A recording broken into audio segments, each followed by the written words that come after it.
I have a friend of mine who visited the U.S., landed in Miami of all places. Yuck. And the first thing he went and did was buy a MAGA hat, and he walked around with it on for a bit. I don't remember the exact story, but I think some guy basically saw him and then struck up a conversation about Trump-esque topics.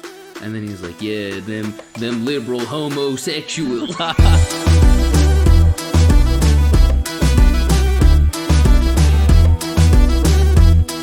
So boys, have you or have you not been thoroughly enthralled by the crowning nonsense? What is it? Not crowning. Crowning is what a baby does. Coronation. The coronation. Coronation, you dirty brown peasant. Don't you understand that the free world has now received a new leader? The free world, yes, exactly. Lamau. The free world from an unelected fucking, anyways, autocrat. That is why you cannot understand it. Your genetics do not understand the freedom Exactly that right, we have yeah, granted no, upon you with our knives and bombs and horses. Now we have another old white Fancy red person coats. with a big fucking helmet that they call a crown on their head.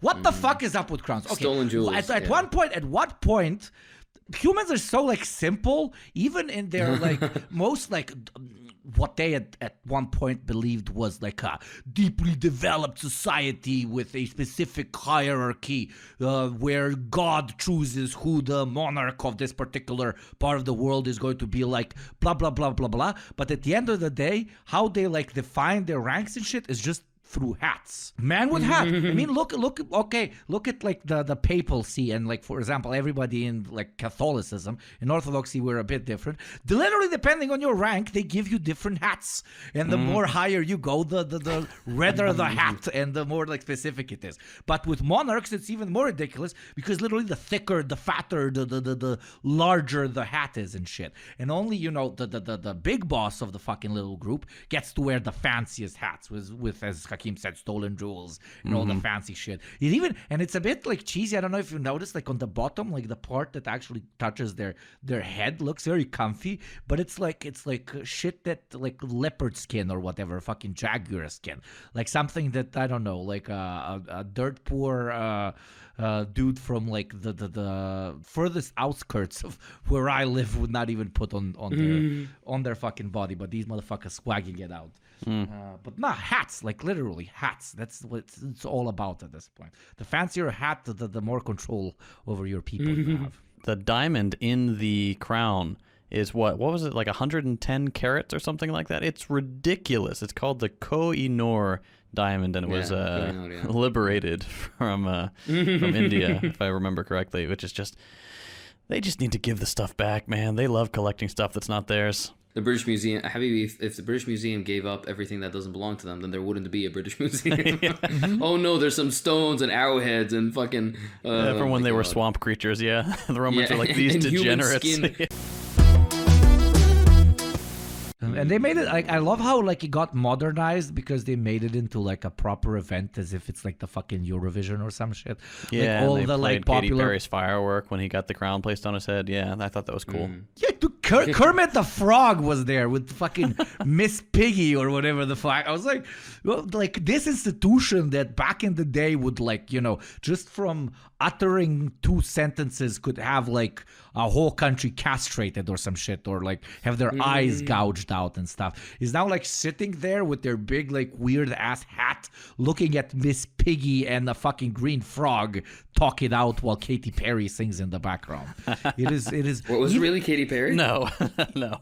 Oh my god. No, it was no. Katy Perry was there. Katy Perry sang. Really? Yeah, she sang. What the fuck? Wait, Katy Perry Coronation?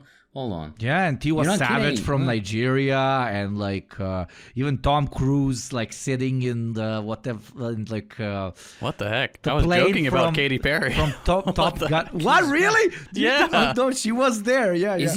Isn't she like too like outdated now? Or I mean, Well, so is the that monarchy. weird? Yeah, I mean, there you go. It see. fits. It fits. Look, like Iraq and Iran, Serbia and Croatia, even fucking the Germans and the French to an extent, still have a certain level of understanding that throughout their history they had like a lot of beef, and now they don't like each other or whatever the fuck. But The British Crown, which has lost all of its colonies to the evil Yanks and so on, is coronating its new, holy figure. And they have fucking Tom Cruise literally sitting in an American fighter jet, congratulating him. They have American singers singing come on, I know this sounds weird coming from a communist, but give me a bit more nationalism and patriotism for fuck's sake. I am a little bit sick, and I have me some tea with a little bit of honey to soothe my throat, because I don't have JT's kisses for that right now. There you go. Anyways, what about my kisses, bitch?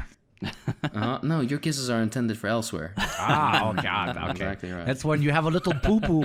Oh my God, you come, I have a little boo-boo down there. And I'm always like, Exactly I'm right. very stupid. I'm about to fix that boo-boo right up. I want you to turn that little boo-boo into a big boo-boo. Oh God. Anyways.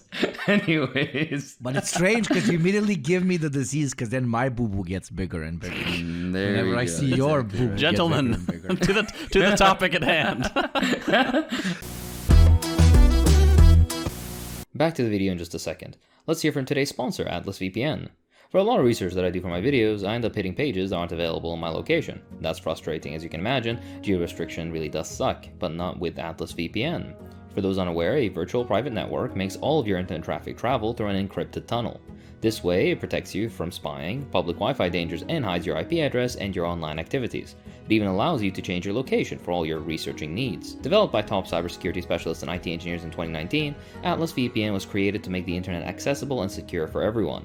Currently, it has more than 6 million users worldwide and boasts the best VPN deal on the market.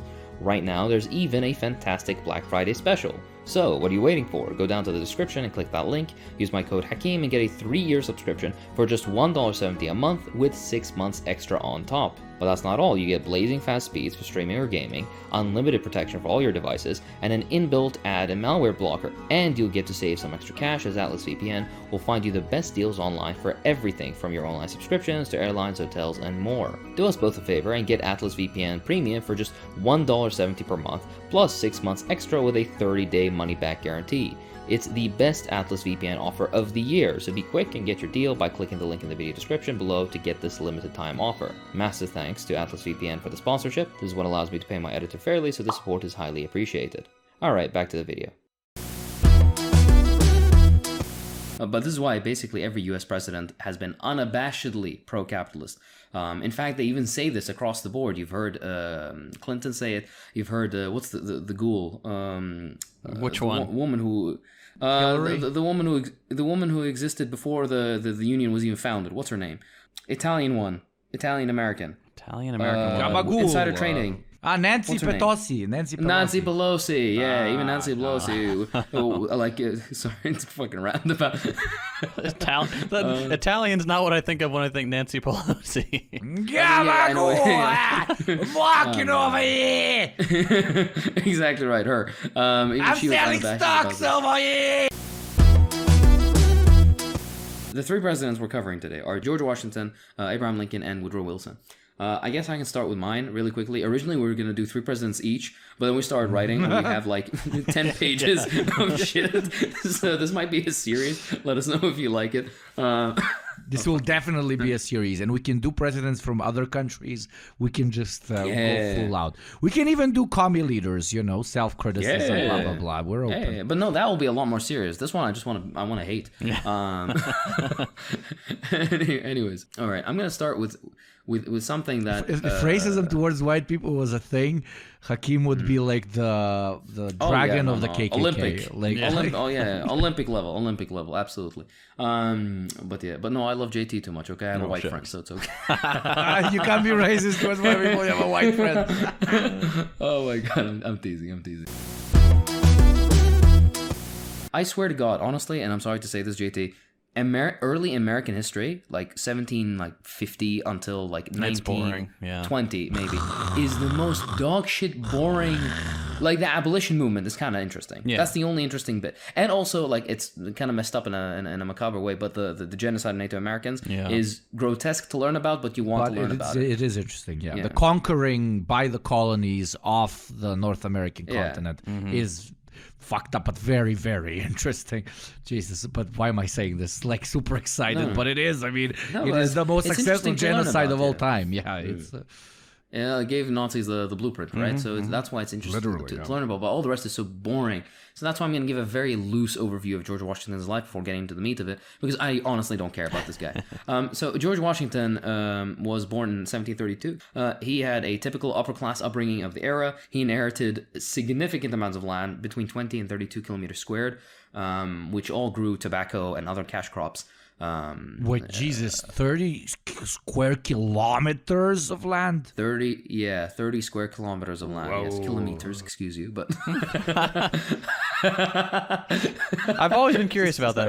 So we say kilometers here in the U.S. Does most of the rest of the world say kilometers? Ne, kilometar, блядь, kilometar. Такой кураc, kilometar. Kilometer. Kilometar. Da. Very good.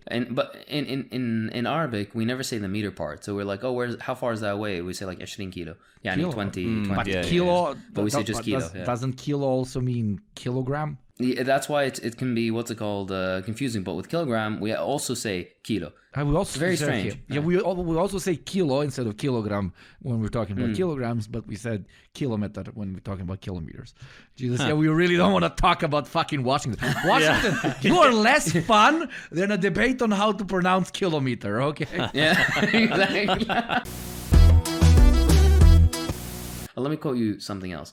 And this is them trying to, paint over and make him seem like a good person. Washington was a man of his times, both civilized and savage. He was interested in fashion and had his suits made by the finest London tailors. He wore corsets to keep his back straight and his belly out, as all genteel men in polite Virginia society did. He powdered his hair. He even enjoyed dancing and minuet. Because, of course, because he liked to dance and wore expensive clothing, that makes him, civilized. But the savage bit is him enslaving and killing. My favorite part is on the this isn't from a New York Post article, this quote that I just read out to you, and there are comments here which are so ridiculous, and this is on all comments. These articles are ever so lightly critical of Washington, if you can even consider it being critical, and the comments are absolutely ridiculous. So let me, if you will indulge me a little bit, Please. just for the meme. Comical to read the title of this book about our greatest American by a guy who looks like he hasn't even mowed his own lawn, never mind led an army into battle. It's a rite of passage for liberal soy boys to try to trash Washington, the man most singularly responsible for their right to do so. Is this book trying to semi-cancel Washington? Washington was not only the greatest man in American history, but also the greatest man in world history. Oh my God. Of course. Most of the scandalous allegations itemized in this hit piece on George Washington are likely unconfirmed rumors. Okay, wishful liberal thinking, revisionist rubbish, speculation, lies, and myths. Yeah, it's just and of course, by the way, a few of these have been removed. So I'm assuming they said something racist, I guess.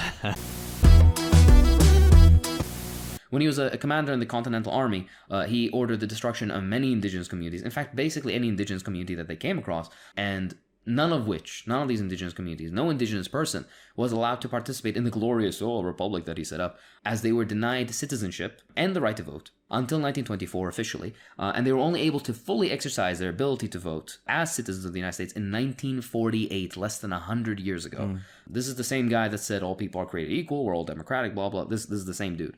Let's quote him himself, all right? The expedition that you are appointed to, this is a letter that he sent to one of his commanders. The expedition that you're appointed to command is to be directed against those hostile tribes of the 6 nations of Indians. The immediate objects are the total destruction and devastation of their settlements, and the capture of as many prisoners of every age and sex as possible. It will be essential to ruin their crops now on the ground and prevent them from planting more. Parties should be detached to lay waste to all the settlements around, with instructions to do it in the most effectual manner, that the country may not be merely overrun, but destroyed. This is official. Jawohl, Heil Hitler. Oh no, Yeah, I mean, Heil exactly. George. Yeah, absolutely. Like, Exactly. Say, can't literal you see SS something quote. about Yeah, my notes? literal SS quote. Yeah, fucking disgusting. He earned himself a nickname, Town Destroyer, which, by the way, is just a regular, some guy. Oh, Crazy Bob, Crazy Bob. He can drink a beer while doing a handstand. But George Washington go out on town and destroy it. Yeah. So Oh no, you got mixed up murdering the Native Americans. I thought you were gonna do a headstand. No, what are you doing? Oh. All right. So I picked Woodrow Wilson, the 28th president and a world-class piece of shit. Probably because his parents named him Woodrow.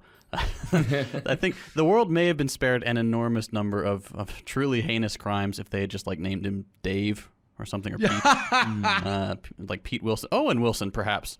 Though in fairness, his first name was Thomas, and he just chose of his own accord to go by his middle name. So maybe he was just a sicko. I don't know.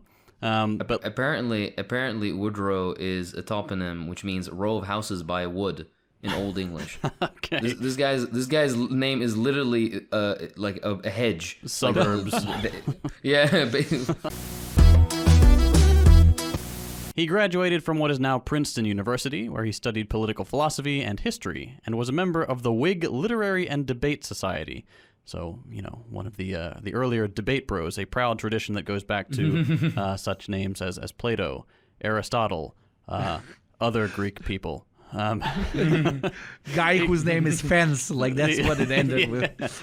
Kid named Finger, yeah. He got his law degree from the University of Virginia, where he served as president of the Debate Bro Club. And then there's a bunch more boring stuff. He got married, he was a professor, he was president of Princeton for a while, he wrote some books, he was governor of New Jersey, where he was walking. Wilson launched a massive propaganda campaign to get Americans on board with the war, trying to instill hatred of Germans abroad and hatred of disloyalty at home. And he said that disloyal Americans had, quote, sacrificed their right to civil liberties, such as free speech and expression. Yeah, how about that? There was a crackdown on pamphlets, on books, personal letters, even anything that could be seen as vaguely opposed to the U.S. war machine, which led to the arrest of thousands of American citizens, including one Eugene Debs, not to be confused with Eugene Krabs, who is SpongeBob's boss.